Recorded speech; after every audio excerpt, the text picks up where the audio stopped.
Hello there! So mapping is run by the community. Ranked maps are the game's official content, mappers are the ones creating that content, and modders are the ones promoting that content. When you think about it, it seems too good to be true. How can people like us, a bunch of retards clicking circles, actually manage a game's officially ranked maps? It's only possible thanks to a few chaos-preventing factors, one of those being the ranking criteria. In general terms, the ranking criteria is a list of basic requirements which stop game-breaking or nonsensical maps from being promoted as official content. It's designed to keep maps and mappers in check at the most fundamental level. Without it, quality of the ranked category would be equal to that of the graveyard, aka 99.9% unplayable garbage. So I think we can all agree the ranking criteria is a good thing. But up until recently, there's been a bit of a problem with it. Osu is a game that's constantly undergoing change, and with that, change the standards for rankable maps. Some of what's rankable now wasn't rankable in the past, and some of what was rankable in the past isn't rankable now. The problem here is that the ranking criteria hasn't been able to keep up with the community's general consensus of what's rankable. The ranking criteria originally formed long before you or I started playing the game, and for a while now, it's had a method of being updated as Osu evolved, the ranking criteria subforum. Here, users would make threads detailing why a certain rule or guideline needed to be removed, added, or changed, and community members would discuss it. Ideally, a consensus would be met, and a higher-up would ultimately approve or deny the ranking criteria's amendment. Ideally. Over the past few years, that hasn't been happening. There has been countless threads created in the ranking criteria subforum, most of which have had discussion for a few days, then were abandoned and never looked at again. A consensus would never be met, and so nobody would ever amend rules or guidelines. Because the ranking criteria wasn't up to date, it wasn't practical to understand exactly what made a map rankable. So overall, advancement of the ranking criteria was at a standstill because its method of modernization wasn't working. The method of change needed a change. And so it got one. A bit over a year ago, the Ranking Criteria Council was announced. This was a group of competent mappers, players, and QA members who would be in charge of bringing the ranking criteria out of the dark ages. Community members could suggest amendments directly to this council, just as they did previously in forum threads, and the council would find an internal consensus before possibly bringing it up with the rest of the community and amending it to the ranking criteria. Considering the stagnation before, it seemed like a good step forward, including people like Cherry Blossom and Charles445 to represent mappers, along with people like Frostmourne and Doomsday to represent players, looked like a great idea. Similar groups were selected for the other 3 game modes, and the old method of developing the ranking criteria was put to rest. So, mappers like me anxiously waited for the council's changes to the ranking criteria. And we waited. And waited, and it never came. No, wait, it did. Oh. Catch the beat. Most people never really knew what happened with the first Criteria Council. It appeared to be a closed system. Nobody knew what progress was being made, and after months of waiting, it was clear nothing would come out of it. I can only read in a few places that it didn't work out as intended. The Criteria Council announcement post disappeared, and the ranking criteria was once again at a standstill. But then I got a message. Do you care enough about the standard-specific ranking criteria to be part of the Criteria Council? The old council may have been forgotten, but a new one was forming, one that would hopefully go through with its goal of revamping the ranking criteria. To start with, the new council underwent a name change. The Criteria Council has a sort of negative connotation to it, almost dictatorial, and so it was renamed to something more appropriate. The United Beat Knights of Ranking Criteria. While it may be clearly less formal, the UBKRC functions the same way as the old Criteria Council. It's a group with members who specialize in different areas, and those members are supposed to update and maintain the currently 4 game mode specific ranking criterias in the various subsections of the general ranking criteria.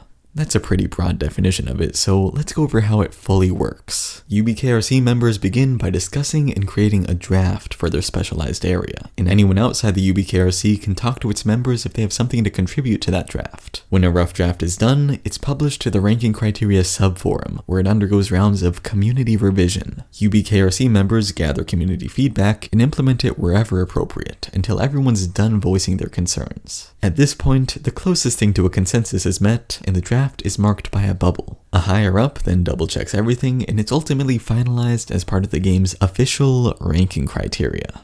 Organizing so many people means this does take a while, but just a week ago, 2 drafts actually made it through this whole process. Drafts for the main game mode's ranking criteria. Any map submitted before this date function under the previous ranking criteria's rule set, and anything submitted after this date must abide by the new rule set. 6 months after this date, every map that isn't already bubbled must also abide by the new rule set, and eventually that means it'll apply to all maps. So yeah, there's a few subsections of the ranking criteria currently under community revision, and there's a few more still in the drafting stage. You can check out the ranking criteria subforum if you're at all interested in those, but I want to talk a bit more about these recently finalized drafts, the ones that now control what's rankable for standard OSU mapping.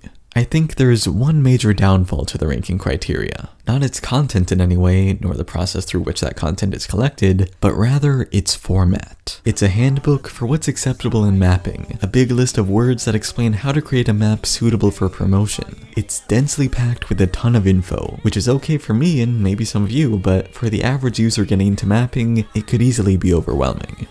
I am aware though, this isn't going to change and it's for the better that it doesn't. Quick access is the point of the ranking criteria, and that's what it does perfectly. But most people don't really want to read all this stuff, and without a visual guide, it can sometimes be hard to truly understand what each and every part of this huge page means. And because of that, I'm going to try something that I casually tried a few months ago, verbally and visually explaining everything to be found on the newly added ranking criteria. All the content is labeled with a timestamp in the description, just in case you want to know what some specific point means. If you want more details, I'd suggest reading the ranking criteria on your own. This is for the less dedicated people, the ones who aren't already invested in mapping.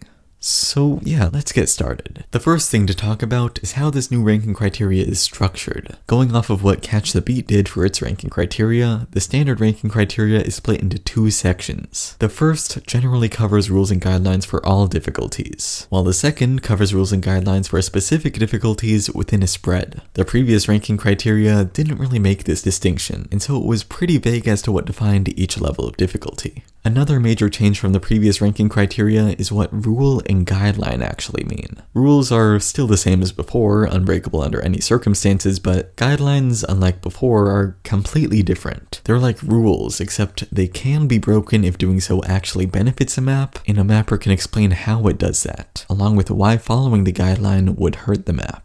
Next thing on the actual ranking criteria here is a glossary. It lists all the potentially confusing terminology that's used in the rest of the ranking criteria, which hopefully makes reading easier for inexperienced mappers. Considering I'll be explaining each rule and guideline myself though, I don't need to cover these. And the last thing I need to mention is that anytime the ranking criteria talks about rhythm, it's referring to 180 BPM. So like a guideline about 1/4 rhythms would then apply to 1/8 rhythms at around 90 BPM, since math. Talking about rules and guidelines with every song in mind isn't really practical, so stuff in between and beyond should have reasonable judgment applied. With all that stuff out of the way now, we can finally go through the content here in the OSU standard ranking criteria, starting with the general section's rules. First, hit objects must never be off-screen in 4:3 aspect ratios. Hit objects refer to circles and sliders, and 4:3 aspect ratios refer to a few resolutions here. Off-screen refers to actually off the screen. Despite what you may think, the editor's grid isn't actually a restriction for mappers. Sliderends and slider bodies can be placed outside the grid easily, and larger circle sizes allow objects to go relatively further off the grid. This rule draws a strict line preventing that from going too far. Conveniently, AI mod can tell you when you have off-screen objects, but that doesn't really work all the time. Slider bodies aren't accounted for here, and the border at the bottom of the screen just isn't accurate. Spinners must be long enough for auto to achieve 1000 bonus score. Auto as in the mod here. If it can't get bonus with 477 spins per minute, it's not too reasonable for a person to play it. This is another strict line drawn to prevent unplayable stuff like this. Each map must use at least 2 different custom combo colors unless the default skin is forced. The combo colors must not blend with the map's background/storyboard/video in any case. Objects blending in with the map's background can be an issue for people not using 100% dim, so this rule allows mostly new players to play maps effectively. A map without custom combo colors will default to a user's skin's custom combo colors, which in some cases could also blend with the map's visual elements. Reverse arrows on sliders must not be completely visually obstructed by other hit objects with a default or beatmap-specific skin. If you can't see a reverse arrow, you can't follow the slider, right? Some skins make reading stuff like this possible, but the game isn't designed around all those fancy skins. You must not silence both slider ticks and slider slides together. These are both hit sounds, which can be silenced with their respective hit sound files or through green lines in the editor. Because sliders need feedback of some kind, only one can be silenced at a time. You must not use sound samples for sliderslide, sliderwhistle, and spinnerspin, which do not naturally loop. Again, these are hit sound files, and this prevents people from doing stuff like, say, this. Each of these are played on a continuous loop in gameplay, and so they need to use hit sound samples which naturally loop. Every slider must have a clear and visible path to follow from start to end. Maps can still use challenging reading concepts, but ones which are completely unpredictable are strictly forbidden, like this, or this, or this. And that's it for the rules. You can't break any of these under any circumstances. But they're all pretty simple, right? What gets more complicated is the guidelines. I'd suggest treating them the same as rules until you truly know what you're doing. Otherwise, you might be justifying something without proper reasoning. So first, all circles and slider heads should be snapped to distinct sounds in the music. This essentially means no overmapping, the definition and exceptions to which I've talked about thoroughly already. A potential problem with this guideline is that it implies Sliderends can be snapped anywhere without regards to the music. Mappers are nice enough not to take advantage of this too often, but if inappropriate Sliderend related rhythms do ever get out of hand, expect a guideline about it in the future. Slider tick rate should be set according to the song. Slider tick rate being this thing in the timing tab, which indicates how many ticks there are within each beat of a slider. The thing to avoid here is ticks giving visual or auditory feedback where it contradicts a song. Like a song made up of half beats wouldn't work with a tick rate of 3 because ticks would appear only on 1/3 beats. Avoid using combo colors, slider borders, or hit circle overlays with about 50 luminosity or lower. Luminosity is this thing down here, and it being below 50 means a color is too dark for the large audience of players using a high background dim. Avoid using combo colors with about 220 luminosity or higher during kiai times. Kiai time is this orange bar in the editor, and you can see it in the top left here too. It's a visual effect that makes things flash on the screen, and with super bright colors, can be kinda painful to look at. Avoid overlapping hit objects with other elements of the default and beatmap-specific skins. This means objects shouldn't be touching stuff like the HP bar or these numbers in the top right. Avoid using high tick rates combined with low slider velocity. Let's say this map here is using tick rate 2. See the slider? It's so tiny that you can't see the slider tick during gameplay. Getting feedback from the tick is pretty weird when you can't see it, so it's best to avoid. Ensure that your combos are not unreasonably short or long. If you follow the usual one measure comboing pattern that every other mapper uses, you'll be fine here. This is vague because, depending on context, different combo lengths can be acceptable. Just don't spam a bunch of ones or have an 100 object combo. Avoid keysounding without hitnormal support. You know those maps where the hit sounds are the song? Yeah, they're cool, but they don't give appropriate feedback while playing. They need to be used alongside another hit sound to be appropriate. Buzz sliders should have an appropriate delay before the next note. This is a buzz slider.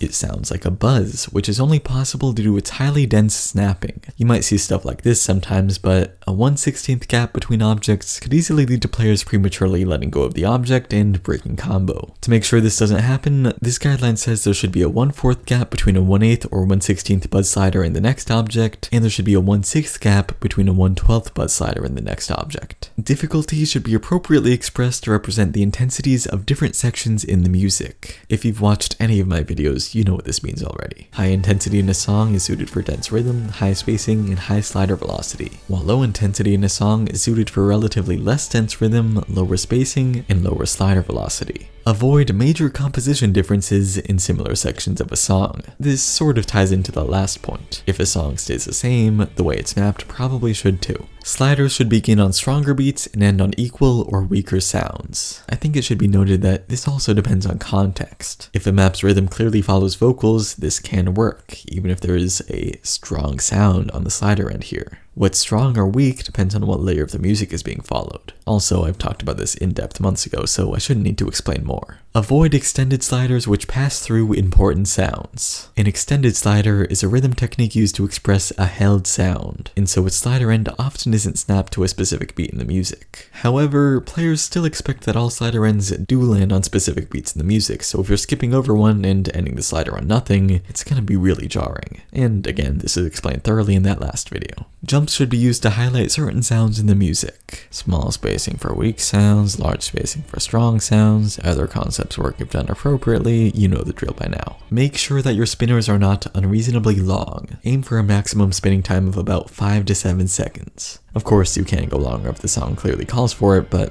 if not, don't do that. Spinners should be used when they fit the music.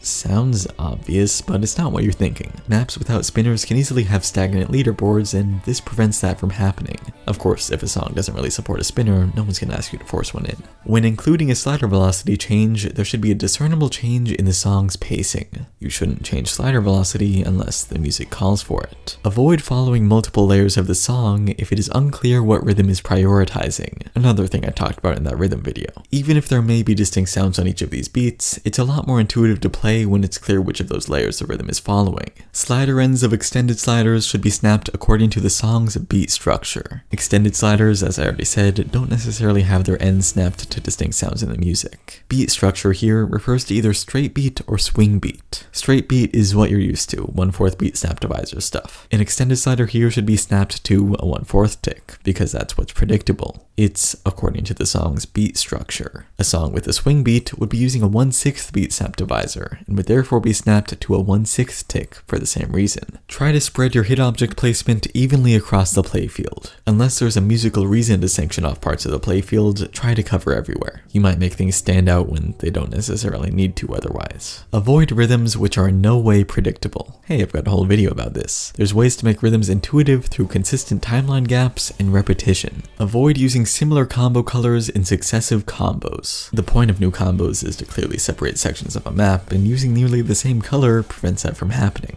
Spinners and slider ends should have hit sound feedback. While there are lots of maps breaking this guideline, especially with extended sliders, that's because they have reasons for it. If a slider end doesn't land on a beat, you don't really need a hit sound for it. However, if it does land on a beat, you probably do.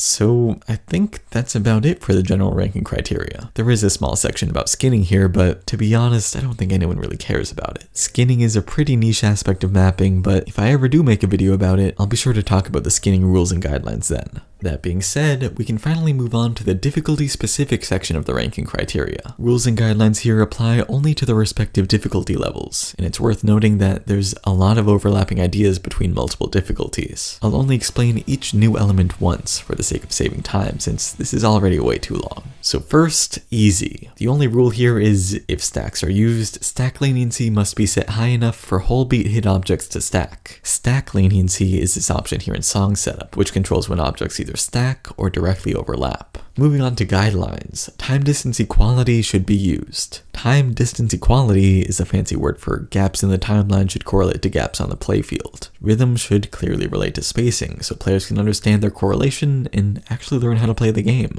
However, this is a guideline because, despite what people may tell you, slightly variable spacing is readable for new players, so long as it's not extreme. These may sound like baseless assumptions, but for the difficulty-specific section of the ranking criteria, the UBKRC actually tested new players with maps that broke specific guidelines. Depending on player reactions, some things were inserted to the ranking criteria and some things were taken out. For the most part though, it was just a lot of work to confirm what we already knew. When distance snap is used, try to keep it between 0.8 times and 1.2 times. Distance snap, indicated by this and this, is the way people usually handle time distance equality. This guideline here ensures that time distance equality is fairly similar between movement along sliders and movement between objects. Like, a distance snap of 0.5 times would mean players move twice as fast along sliders as they do between objects, which isn't very intuitive. Note density should consist of mostly 1 beat, 2 beat, or slower rhythms. This just gives mappers an idea of what rhythms easy difficulties normally use. Avoid using sliders shorter than half of a beat. This slider is half a beat long, this is less than half a beat. Don't do this. New players don't really know how sliders even work yet, so short sliders are pretty confusing. Avoid overlapping circles, slider heads, and slider tails. This is part of making a map actually comprehensible for new players. Anything too crowded isn't easy to understand at first, so this guideline tells mappers to map for their target audience. This also includes overlaps caused by distance snaps, so if that's happening, you might need to rethink your slider velocity or spacing settings. Avoid full beat sliders with multiple reverses. New players just can't react to this second reverse in time. Avoid slider-only sections. This is one I hadn't really thought of before testing. As actually good players, we tend to think of sliders as easier than circles, but new players don't really think so. New players don't fully understand slider mechanics, and so they struggle with them far more. Large gaps in rhythm, or circles actually, can provide rest periods for players. Manipulating slider velocity is discouraged. It's not a big issue to do in small amounts for large sections of the music though. Slider velocity changes for single objects, on the other hand, as you'd see in a lot of upper difficulties, isn't too intuitive at this level. Use straightforward and easily understandable slider shapes. So stuff like this, or this, or this aren't great ideas. Make sure that slider borders are not ambiguous in any way, then you'll be good. Spinner recovery time should be at least 4 beats. This refers to the time between a spinner and the next clickable object. New players spin like they've never held a mouse before, so they need enough time to relocate their cursors after the spinner ends. Avoid spinners less than 4 beats. While the 1000 bonus by auto in the general section does prevent stupidly short spinners, easy difficulties need a little more leniency than that. Players here react less quickly and therefore need more time to spin. And there's some difficulty settings guidelines at the bottom here, but really I don't need to cover them. In every difficulty's case, they're what's most appropriate for the gameplay elements a difficulty uses. So moving on to normal then. Skipping over the rules and guidelines carried over from easy, including those different only in their variables, there's only 3 new things to talk about. Avoid long chains of hit objects with 1/2 beat gaps. Rhythm on a normal is more dense than that of an easy for sure, but too many consecutive 1/2 objects should be reserved for hard difficulties and onward. They're just too rhythmically dense for a difficulty transitioning from easies. Avoid half-beat hit objects after sliders which appear underneath the previous slider's path. This mostly refers to stuff like this. Players follow through the entirety of slider bodies at this level, so moving forwards along the slider into the next note is a lot more intuitive than backwards. Stacks are acceptable, but avoid switching between full beat and half beat stacks repeatedly. So like, if a map uses full beat stacks, it should avoid half beat stacks, and if a map uses half beat stacks, it should avoid full beat stacks. Using both is like spacing 2 different rhythms the same way, which is pretty counterintuitive. So that's it for normal. Moving on to hard now. There's only 4 new things to talk about here. Everything else carries over from normal with slightly different variables. First, avoid streams made of more than 5 notes. Rhythms on hard should primarily cover half beats with occasional 1/4 beats, and more than 5 1/4 notes in a row is going overboard. Avoid visually similar half beat and full beat spacing. Kind of what I just talked about with stacks on normal, except for spaced objects this time. There's no time distance equality guideline listed under hard, so counterintuitive spacing is prevented in a less strict way. Switching between half beat and full beat stacks here is acceptable though, unlike on normal. Avoid mixing 1/2 and 1/4 rhythms in the same stack. If you've got a single stack using 2 different rhythms, players at this level probably won't be able to read it. And lastly, slider tick hit sounds are discouraged. Slider tick hit sounds in this case refer to replacing this file with something like a snare drum for feedback mid-slider. These are fairly common in low difficulties due to their low rhythm density, but because density is increased here, it's off-putting to hear feedback from one of the few sounds left unclicked. So finally, we can move on to Insane and Extra, which are short and share nearly the same content. Leaving out difficulty settings, the one guideline specific to Insane says, avoid cross-screen jumps and spaced streams. Cross-screen jumps are, well, what you'd expect, but spaced streams might be a little less obvious. Streams like this, where objects don't necessarily overlap, are conventionally spaced streams, but highly spaced streams might also apply here too. You should only find both of these on extra difficulty since, well, star rating's a thing, but also, they're just more appropriate for a higher level of difficulty. Insanes are already intensive enough in other ways compared to hards. Now for both Insane and Extra. Avoid unjustified spikes in difficulty. I have a video detailing exactly what this means, but whether or not a difficulty spike is justified depends on how clearly it associates with dynamics of a song. And for me personally, whether it's caused by the introduction of a gameplay element or the intensification of an existing gameplay element. And, that's it. Hopefully some stuff about the ranking criteria is a bit clearer now, especially for those of you who won't take the effort to read it thoroughly. It is drastically different from the old ranking criteria, but it may not seem like it because these are all rules and guidelines mappers followed already. They're just now in written form, so ranking requirements aren't as ambiguous. However, this new ranking criteria still isn't set in stone. OSU will continue to evolve, and the ranking criteria will have to change accordingly. Now though, we have an effective way to do it. Anyone can help out the UBKRC's drafts for the ranking criteria, or make their own if they really want to. Even with that in mind though, everything I've talked about here is currently the bare minimum for maintaining quality in the game's official content, and therefore, I think it's definitely worth fully comprehending. Anyway, thanks to these guys for supporting this video, and I'll see you next week.